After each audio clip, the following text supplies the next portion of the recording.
Hi guys, I'm Nate from Good Mayhem Racing. We didn't get to race this weekend because of the weather. There was a lot of storms in Texas in the last week, and Rally Ready's race course in Austin got flooded. Flooded is actually an exaggeration, sorry. It got super wet. Many racetracks like that are in lower lands that are closer to floodplains and things like that, so more often than not, when there's a big rain, it turns into a mud hole. And Mike and Dan and the guys over at Rally Ready let folks know on Friday. Said, hey, this wasn't gonna shake out. Thanks so much for coming out, or at least registering. We will reschedule it. And they rescheduled it for May 6th. 2 weekends from now sounds really smart. It gives everyone time to regroup, schedule everyone to come out and hang out. I think that is a good idea. In my case, however, it's not a good match. It's not a good match because of another race that's going on at the same time. STORR, Southwest Texas Off-Road Racing Association, or whatever they are, I'm sorry for messing that up, is having a race that day as well. They're having an off-road race in El Paso, May 6th. That's where we're going with the truck. I was actually wanting to go to that event right from the get-go. However, since I registered for the Rally Ready event first before I found out about this event, I didn't want to register for 2 races, 2 weekends back to back without knowing I had a running truck or needed to fix things before then. So I didn't until Friday when I found out the stuff had been canceled.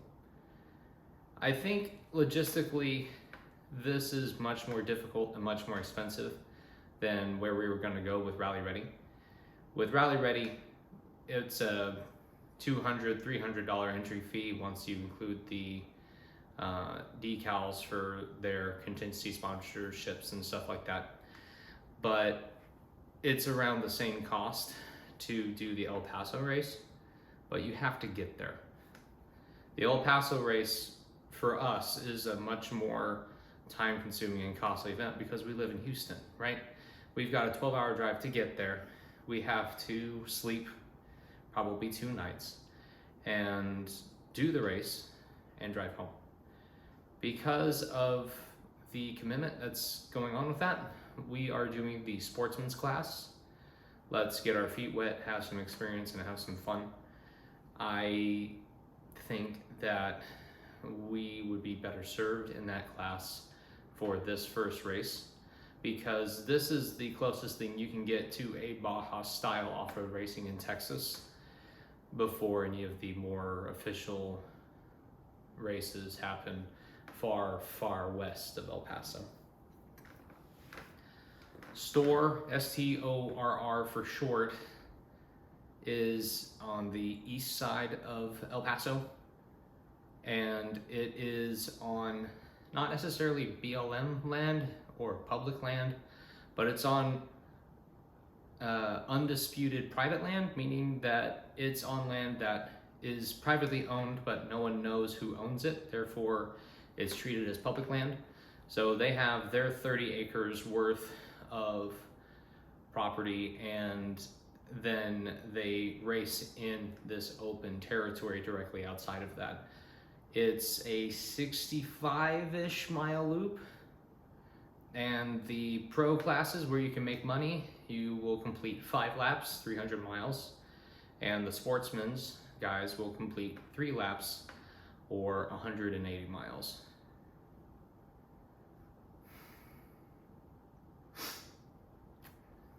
Yes, the schedule looks like this.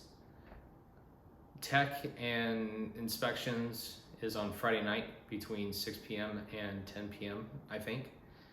And on Saturday, the UTVs, quads, and bikes will be racing in the morning. And then trucks, buggies, full-size vehicles will be racing in the afternoon.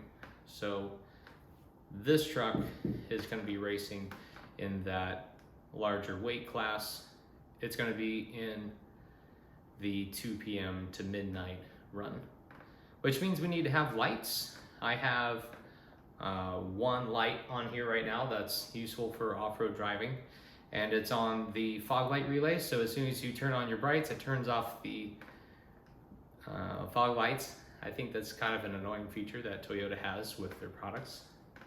But I'm going to try to wire up another set of lights that I have laying around. Hopefully I have enough time to do that. And this organization has similar requirements to what we would do in STORR. You have to have your full Snell rated helmet gear, your SFI fire suits, and your neck restraints. That is necessary for this event. And unfortunately, that takes some of my immediate team out of the equation because they don't have equipment yet. It's something that I want to take care of long term, but that's just not realistic right now. I want to make sure that we're still recording. Yes, we are. Good.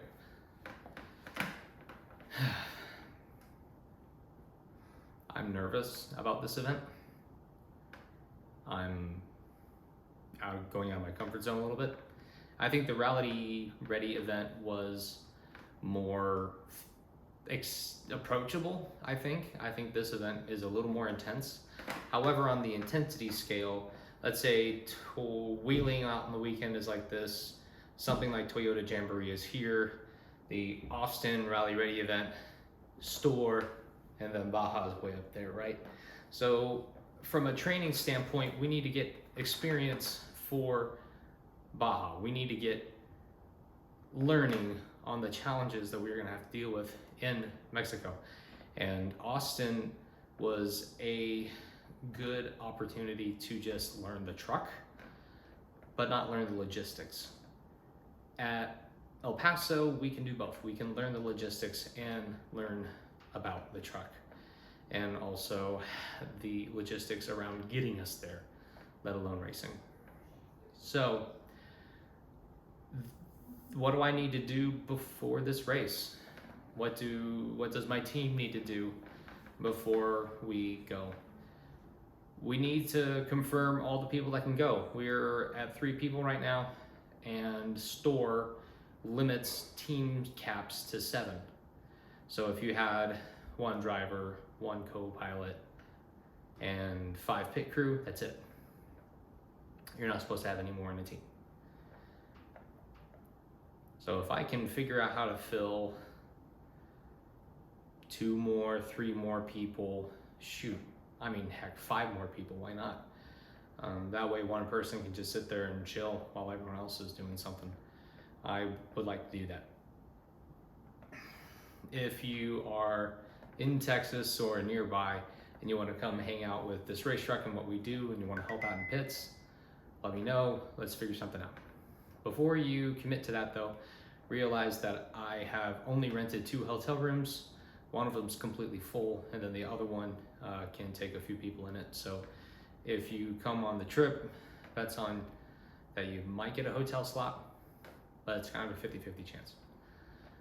For pits, if you want to help refuel, which we are actually set up to where we do not need to refuel this entire race. If you're going to refuel, you need to have the SFI equipment. And if you want to be a part of the actual team, being a co-pilot or driver or something like that, drivers have to pay to play for this one. Co-pilots, co-drivers do not. If you want to be involved with that, let me know. You need to have your full SFI kit up and running, ready to go. And I'm really excited. I feel like I'm not prepared for this. However, we need the experience, and now is as good of time as ever. Final things that we need to do to the truck before we go to El Paso: safety tie all of the bolts. We're actually going to be using Nordlock washers for all the life critical equipment, since safety tying most of my hardware is not possible. This truck is just built in such a way as that it's really hard to string the safety ties from bolt to bolt to bolt. It's a lot easier on later manufacturer or later manufactured vehicles, not this one. For the Nord locks, those are a decent, if not better, solution than safety tying for bolts like this. And also you don't take the extra time and risk in breaking drill bits and stuff going through those bolts and nuts with your drill equipment. We're going to be doing that. We're going to be replacing a lot of washers with these Nordlock washers and modifying Toyota OEM bolts to work with these Nordlocks. I will also work on the rear differential. I'll pull the rear axle out of the truck to take the diff off. That way we can service those bolts there and make sure nothing's leaking and good for racing. Those will also include those Nordlocks. We are printing shirts. Shirts should be ready for the trip.